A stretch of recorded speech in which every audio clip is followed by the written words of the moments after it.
نه دا نور ملکونه منځنۍ اسیا کې دا تر روسیې پورې که دا انډیوالان پیدا نه کړي په اقتصادي لحاظه چې ټول سره راپورته سو او که یو پورته کېږي دا بل پاته دا تر ټولو خطرناکه ده.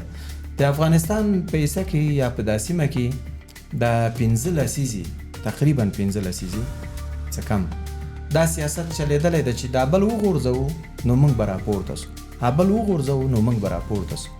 در حال چې داسې ده چې د اتحادیې د اروپا ثابته کړه چې په اروپا کې هغه ټیټ ملکونه چې 14 شاوخوا داسې ملکونه وو چې هغوی لاسنیوي ته ضرورت درلودل، اما په غړیتوب سره دوی راپورته سولو، لاس یې ورکو. اما اروپا خو منابع نه لري، معادن نه لري لکه موږ او تاسې.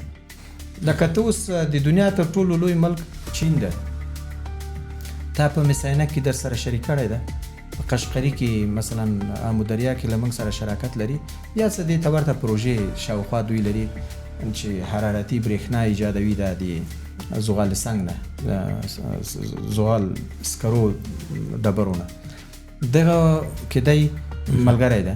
مثلا ته که دغسې لیک لاس پورته کې دا ښه به دا و چې پاکستان او ایران زموږ ستراتیژیکه شریکان وای، دا به ډېر ښه و.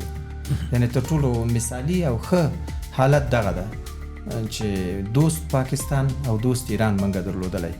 بیا دا تاجکستان، ازبکستان، ترکمنستان چې ده دوی د ضرر والا نه دي، دوی هر وخت ته چې ته څومره پورته کېږي دی د ډېر ملګری کېږي.